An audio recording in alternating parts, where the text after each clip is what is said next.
This is weird. So, overalls are crooked.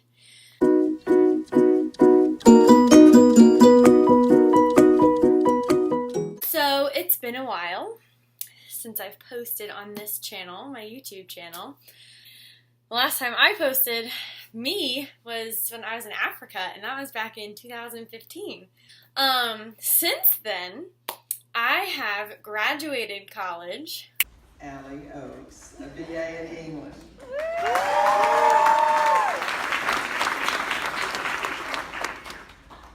And I just thought I would share a really big part of my life right now. I have recently heard from some doctors that I am in the recovery stage of my disease syndrome thing called postural orthostatic tachycardia syndrome. So I was diagnosed with POTS back in 2011 or 2012, my senior year of high school. And I just kind of didn't feel right, and I had, kind of felt sick, and I was tired all the time. And then, I had this really annoying migraine right in the back of my head on the left side that just would not go away. And I had had it for months. I remember all through the months of October and November just having this splitting migraine with no relief. And I was tired, I was exhausted all the time, and I was dizzy. Every time I stood up, the room would spin, I'd have to sit down. So we went to a ton of doctors. We started out at my pediatric doctor. He referred me to all these specialists. I had all these tests taken. They tested for diabetes, for cancer, for Addison's. Finally went to a neurologist, and he came to the conclusion, he's like, look, you don't have anything else. I think it's POTS. And I was just like, I don't know what this is. What is POTS? And so he basically just kind of described it to me as what had happened probably when I had that first episode where I'd passed out, is there was kind of a signal between my heart and my brain that got mixed up, and now the two don't communicate very well, and the heart doesn't work like it's supposed to. There was nothing structurally wrong with my heart, but basically what was happening was that my heart was thinking that it needed to pump blood really quickly, because when I stood up, all the blood would fall to my feet, and my heart would pump really quickly to try to get the blood up, but for some reason the blood wouldn't come up from my feet. So the heart would just keep pumping and pumping and pumping really quickly, and that's what was making me tired all the time. That was what was making me dizzy, and that was what was causing the migraines. There wasn't enough blood up in my head, or that's what they think. And so he basically, referred me to a cardiologist. She did a lot of, heart tests just to make sure there was nothing wrong with, structurally with my heart. She said, no, you're fine. Structurally, you have POTS. And she basically just told me, you're going to feel like this for a while, and you're going to feel tired. My personality was gone. I felt like the Walking Dead. I was exhausted all the time. I was grumpy because I didn't feel good. And she said, this is your new normal. This is your life now. And I just remember being devastated because this was not me. I was not myself. I knew it, but this was it. And I had read I started reading all these books about people who had this, and, they were kind of saying, I feel like I'm in a house crumbling around me and I can't get out. And that's exactly how I felt. I felt trapped. And that was it. And that was just kind of, my doctor said, this is going to be your life now. Get used to it. We'll treat it. We can treat the symptoms, but there's no cure. There's no fix. We don't really know that much about it to fix it. So we're going to treat your symptoms and hope for the best. And so that was my life. That's been my life for the past 7 years.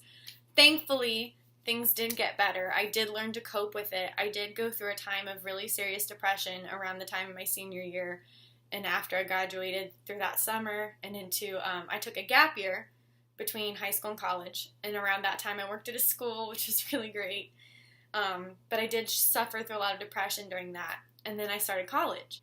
And through those 4 years, I got a ton better. I, was walking everywhere because Liberty's campus is beautiful and it's huge. So I walked around a lot. I made amazing friends who had beautiful relationships with the Lord, relationships that I wanted to model my life after. And the Lord just worked. And he just worked in my life and, allowed me to go to Africa my sophomore year. That was one of the biggest things, was that I never thought that would have been possible after my diagnosis. It's I could barely some days get out of bed and walk around. But then there I was in Ethiopia, like however many thousands of miles away. It was like having the time of my life, meeting these amazing people and hearing these awesome stories. So the Lord really showed up. And then after I graduated college, I kind of hit a wall again. My health seemed to get worse, and I was tired again. I was getting more and more migraines, and I was like, oh my gosh, like this cannot be happening again. I cannot be getting worse.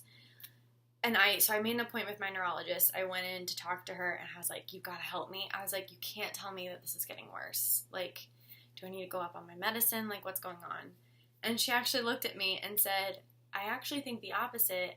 I think you might be starting to grow out of it, and that's why you feel so lousy, is that your medicine dosage is too high. Which, if you know anything about this syndrome, what my doctors had told me is that kids who get diagnosed with POTS early, around 11 or 12, they're likely to grow out of it when they go through puberty. When they, reach their late teens, that's when they'll start to grow out of it. I was diagnosed in my late teens, so the doctors were saying, like, look, you're probably not going to grow out of this. You're probably going to have this for the rest of your life, maybe. And so to hear her say that was just like, oh my gosh, like, this could be the end of this chapter of my life. I'm not going to have to think about, spoons of energy anymore. I'm not going to have to worry about what's going to give me a migraine. I'm not going to have to worry about medicine. I'm not going to have to worry about, my mind just, like, I couldn't wrap my mind around it. Like, this disease that you've grown to live with, that's almost become, like, a part of you, is, like, about to be finished. And I was just like, oh my gosh, like, and sure enough, I went to the doctor, I think this past week, and I was talking to her, and I was like, hey, I'm jazzed. Let's move another milligram down. And sure enough, 25 milligrams down this week. I am on half the dosage that I've been taking for 6 years. And it has been amazing. And just to think that I could be done with this, and I want, like, half of me is telling me, like, don't get your hopes up. Like, don't get too hopeful. Don't get too excited. Don't get too cocky. Like, it could all fall apart again like it did 6 years ago. Like, it might not get better. It could get worse. You could get better and then start to get worse. Like, part of me wants to stay paralyzed in that fear. But the other half of me just wants to dance and run and just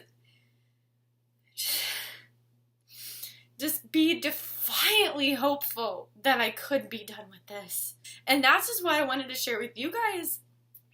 Those of you who might be watching this, who know me, who know the struggle that I've gone through, who know how hard it was, I wanted you guys to know that I'm almost done.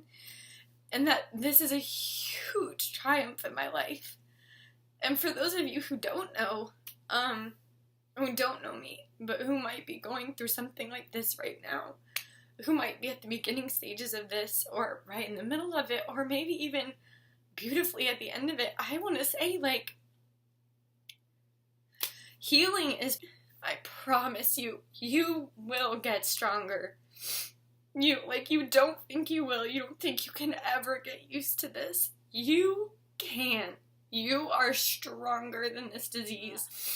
What doesn't kill you will only make you stronger.